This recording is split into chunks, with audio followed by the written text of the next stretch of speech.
Lília, temos um convidado hoje aqui, né? Muito especial, Gustavo Barbato, ele que é doutor em computação. E é de Pouso Alegre, ele é de Pouso está Alegre, em Porto Alegre agora. Direto de Pouso Alegre para Porto Alegre, né? Seja muito bem-vindo, Gustavo. Obrigado pelo convite. Gostaria que tu compartilhasse conosco, né, a tua trajetória também como coach e de que forma isso está cruzando na tua vida, né, com análise de sistemas, computação, informática, o que tem a ver com coaching, né? Exatamente, né? Primeiramente, muito obrigado pelo convite, né? É uma história bem interessante, que eu estou atuando nessa área de computação mais ou menos quase 20 anos, né? E dentro dos meus 20 anos, eu atuei mais de 16 anos com segurança da informação. Bem especificamente, por exemplo, a gente trabalha como hacker mesmo, né? Contratado pelas empresas para a gente analisar as falhas que tem e proteger as empresas antes que outras pessoas encontrem isso, né? Durante esse processo, eu comecei a perceber que tem um modelo mental diferente de um hacker com relação a outras pessoas também, né? Porque um hacker nada mais que é importante a gente falar, a gente falando de mídia, minha esposa também é repórter de televisão, sempre falo com ela também, que a mídia fala muito como hacker como sendo uma pessoa criminosa, né? Sempre o lado negativo, né? Exatamente, né? E quando a gente quer usar esse termo, a gente usa um criminoso cibernético, né? O termo mais apropriado que os veículos de comunicação deveriam utilizar. Mas o hacker nada mais nesse período, por exemplo, uma pessoa que ela vê uma coisa e não se contenta com aquilo da forma que ela é. É como se pegasse uma televisão, olhasse uma televisão e olhasse para aquele aparelho e falasse, poderia ser coisa mais, né? Ela está exercendo o papel de televisão, mas não é a televisão. Se a gente mexer então, esse é o modelo mental de um hacker, né? Uma pessoa... E o hacker, nesse momento, que eu já mais de 16 anos trabalhando com isso daí, eu percebi que os meus últimos 2, 3 anos, comecei a trabalhar bastante a questão da mente, né? Comecei a ver muito paralelo entre o comportamento, a operação da mente com a área que eu trabalhava, né? Uma metáfora que eu costumo utilizar, por exemplo, é como se o cérebro nosso fosse o hardware e a mente fosse o software. A mente consciente fosse onde roda os aplicativos, né? E a mente inconsciente onde roda o sistema operacional. Então, as mudanças que às vezes ocorrem mais efetivas, elas ocorrem no sistema operacional. E quando outras técnicas, as pessoas tentam mexer os aplicativos, né? Mas a base, ela continua sendo a mesma. Então, eu percebi que durante esse processo, aí eu entrei para a questão de estudar programação neurolinguística. Hoje eu tenho formação completa, sou trainer em PNL. E comecei a ver que o processo de estruturação do raciocínio, uma programação neurolinguística, é muito parecido com um processo de computacional também. Daí que vem a questão de programação. E eu fiz alguns experimentos durante minha formação em PNL, eu fiz umas práticas e percebi que algumas mudanças assim, muito fortes aconteceram na vida das pessoas. E em uma determinada situação, eu percebi que, cara, é como se eu conseguisse mudar um comportamento que a pessoa estava trazendo ao longo de anos de vida, estava tendo uma limitação, através de uma técnica de programação neurolinguística, eu consegui desbloquear alguma coisa. A partir daí eu percebi, cara, é muito parecido com a questão de hacking de computador. Sim. Quando a pessoa entra, modifica alguma coisa e muda o comportamento. Foi daí que eu chaveei. Eu falei, cara, eu percebi assim, eu não quero mais ficar somente estudando e hackeando computadores. Agora eu quero trabalhar para hackear a mente de pessoas, para ajudar as pessoas a se desenvolverem e terem umas vidas melhores, né? Aí eu entrei na programação linguística, aí depois no final eu entrei para o coaching também, para ver. Agora eu preciso estruturar isso daí também como modelo de negócio também para poder viver disso daí, né? E eu entrei para o coaching, aprendi as ferramentas, as técnicas. E depois fiz o Life, agora estou fazendo o Executive Coaching também. Mas é basicamente essa minha trajetória, da computação para desenvolvimento humano. E aí surgiu, ou está surgindo um produto aí. Exatamente, um produto, né? Um produto e também um conceito, né? Chamado a Mind Hacker, né? Que eu vou lançar, o domínio já tem, mindhacker.com.br, não tem nada ainda, né? Estou desenhando. Que na verdade é um hacker da mente. É fazer com que as pessoas consigam mudar seu estilo de vida, olhar as coisas e perceberem. Porque muitas coisas eu já fiz na minha vida, também um conceito que não é muito difundido, chamado biohacking. Biohacking é as pessoas que fazem algumas coisas para aumentar a sua potencialidade humana. Desde alimentação diferenciada, as pessoas questionam até a alimentação, né? É como se pegasse uma alimentação que você vê que as pessoas falam que faz bem, por exemplo, elas vão conseguir seguir essa alimentação sem saber por que estão seguindo, né? Que é pouco difundido, por exemplo, que o nosso cérebro é 60% de gordura, né? E nós precisamos consumir gordura. A pessoas que não consomem gordura, por exemplo, tem tendência a ter problemas, distúrbios mentais, assim. Então, nós precisamos conseguir, tem muitos mitos que são colocados. Então, os biohackers, justamente isso, começam a estudar alimentação, começam a estudar várias coisas. Coisas que eu tenho costume de fazer, tomar banho frio, tomar banho gelado, né? Isso daí é uma coisa que já tem até a quiropraxia, a pessoa faz para anti-inflamatório nacional. Então, a pessoa vai preparando o corpo, a gente consegue preparar nosso corpo para ter um desenvolvimento melhor. Esse é o grande sonho da coach aqui, que ela quer tomar banho gelado a partir de agora, sobretudo no inverno. Chega o cabelo que a gente tem que lavar com água gelada, né? Exato. Para melhorar, enfim. Mas se for ver, tem tudo uma lógica, né? A pessoa toma um banho, aí o organismo vai ficar desperto para poder aquecer o corpo, né? Então, você vai despertar sua de manhã, tomar um banho gelado, por exemplo, já vai despertar sua mente, porque o corpo vai entrar em estado de alerta, vai poder precisar esquentar novamente, então a gente vai ficar mais preparado, né? Isso analisar ali da época paleolítica, né? Os ancestrais faziam muito disso, que não tinha água quente, né? Então... E é interessante ouvir, né, Silvio, o Gustavo falar assim, porque quando o Ronald indicou o nome dele para estar aqui hoje, ele relatou assim, ele descreveu, né? O Gustavo é um cara fora da curva, porque é muito difícil ouvir uma pessoa da área de tecnologia da informação, enfim, que atua também pensando como um hacker, né? Falar disso, falar de desenvolvimento humano, falar de mente, falar de relacionamento interpessoal. Só que é o grande desafio hoje dessa área é fazer com que as pessoas entendam, com que os profissionais que são muito analíticos, muito racionais e muitas vezes muito individualistas também, que trabalham nessa área, entenderem que eles prestam serviço para alguém. Esse alguém é um ser humano. Então, como que você vai entregar um produto se você não entende quem vai estar do outro lado utilizando, né, esse produto? E uma das coisas que eu tenho até como filosofia de vida, né, que é, eu só repasso um conhecimento, porque vamos fazer um parênteses antes, né?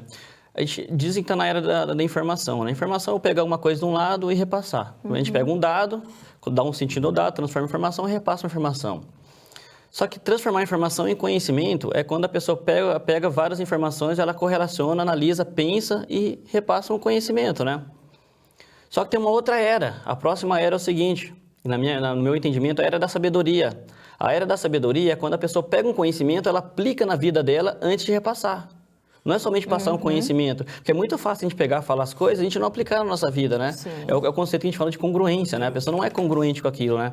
Então, durante esses experimentos, coisas que eu faço, trabalho com meus coaches, algumas ferramentas que eu mesmo crio para trabalhar, coisas que eu desenvolvo, eu acho isso é muito legal trabalhar assim, né? Eu também não sou limitado ao que eu aprendo, é muito... Tem que expandir, né? Tem que expandir. Essa abertura mental nos dá essa capacidade de criar e inovar coisas sem ficar preso aqui. Vai dar certo, vai dar errado, não importa. O que importa é o resultado, não há certo ou errado, importa o resultado. Então, eu faço muita coisa comigo. Sou praticante de meditação também. A meditação é uma coisa que me ajudou bastante. O cérebro não é compartimentalizado. Nós é que compartilhamos ele, né? Compartilhamos e deixamos ele... Não é compartilhamos, que eu quero dizer, é compartimentalizamos, quer dizer, né, vários departamentos assim. Não, o cérebro é aberto, você tem que usar ele dessa maneira. Né? Exatamente. Essa sabedoria. Exatamente isso. E o antagonia do que você disse, que é o seguinte, analisa o nosso processo de vida, por exemplo. Né? Uma coisa que eu tenho um filho também, a gente educa o nosso filho com base no que a gente é. Minha esposa também trabalha como coach, também tem formação em neurolinguística também. Então, a educação do nosso filho é basicamente isso. A gente vive o que a gente trabalha, né? E deixa eu analisar como que uma criança aprende, né? Como o nosso processo educacional, ela tá... A gente analisa até isso também, né? O processo educacional, né? Que não é somente criticar, procurar soluções, né? Isso é importante. Criticar é muito fácil, né? Me dá uma solução. Mas se for analisar, por exemplo, qual é o processo de aprendizado do ser humano, né? É por base de modelagem. Uma criança vê as pessoas fazendo e vai imitando. Eu vejo meu filho, eu cruzo o braço, cruzo o braço, né? Minha esposa, ela é repórter de televisão também, então meu filho pega o microfone e fica fazendo. Aonde? Não é que ela é cantor, não, porque ela vê a mãe na televisão com o microfone e vai fazer, né? Só que um período da nossa vida... Ela trabalha onde, a tua esposa? Trabalha na Record, ela é repórter da Record. Aqui? Porto Alegre? Porto Alegre, é. Ele é de Pouso Alegre, como nós dizemos, e Pouso Alegre é em Minas Gerais. Tá? Exatamente, Minas Gerais. Nós dizemos assim, a nossa raiz é o mundo, né? A gente vai aonde tiver oportunidades interessantes. Eu te pergunto isso porque a Lília também, que é prova disso, a gente que trabalha em televisão não vê televisão, né? Nem vê o programa, normalmente a gente vê.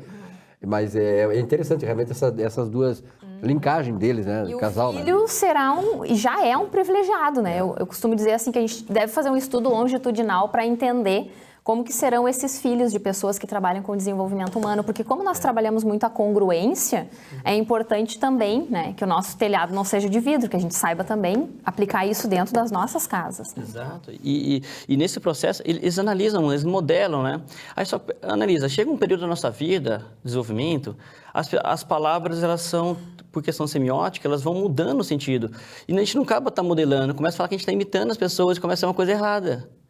Mas o entendimento o entendimento base do conhecimento é, entre aspas, imitar. Pensa, a pessoa viaja, você está com sotaque diferente, tá vendo? Você está imitando, você não tem personalidade, não tem nada. Ou seja, os conhecimentos, assim, que muito fechados, eles limitam a capacidade das pessoas de desenvolver. Nós temos que modelar, nós temos que ter ídolos, as pessoas se espelhar, nós temos que mexer, nós temos que ver uma pessoa que a gente quer, almeja ser parecido com essa pessoa, né? se espelhar, mas tem que vestir como ela, andar como ela, ter essa experiência como ela. Isso é modelagem. E se a gente começar a fazer isso, a gente percebe. Né? Aí chega um momento na nossa vida que a gente não tem mais modelos. A gente para, porque a gente olha para frente e não tem para quem mais espelhar. É o caso atual, né, que nós vivemos, né? Nós estamos carentes de modelos, digamos assim, modelos... Não, a perfeição, claro, mas perfeitos, modelos que se encaixem dentro, né, daquilo que a gente pretende, né, Lília? E, inclusive, agora vocês estão falando, eu estou pensando, tá aí, o que acontece quando chega nesse modelo que falta, nesse momento que falta um modelo? E aí? Né? Aí é que entra as questões desse conceito de hackers, né? Porque o hacker ele não contenta com o modelo. Não adianta o modelo você colocar... O modelo não basta. Não basta. Tem que ter um significado. E às vezes o significado se dá com base em quê? Experiências, experimentos. Vai e testa. Isso é uma coisa que tem muito na vida assim. Eu não sou uma pessoa limitada à crença, acredite nisso. Não, me fala o que tem que fazer, eu vou testar. A partir do momento que na minha vida fizer sentido, eu vou seguir. Se não fizer sentido, eu passo para uma próxima, né? Então é isso. Alguém tem que causar uma ruptura numa realidade compartilhada que tem para apresentar os novos modelos. Porque uma das frases que eu coloco no Facebook, eu falo assim, que toda evolução vem de uma revolução.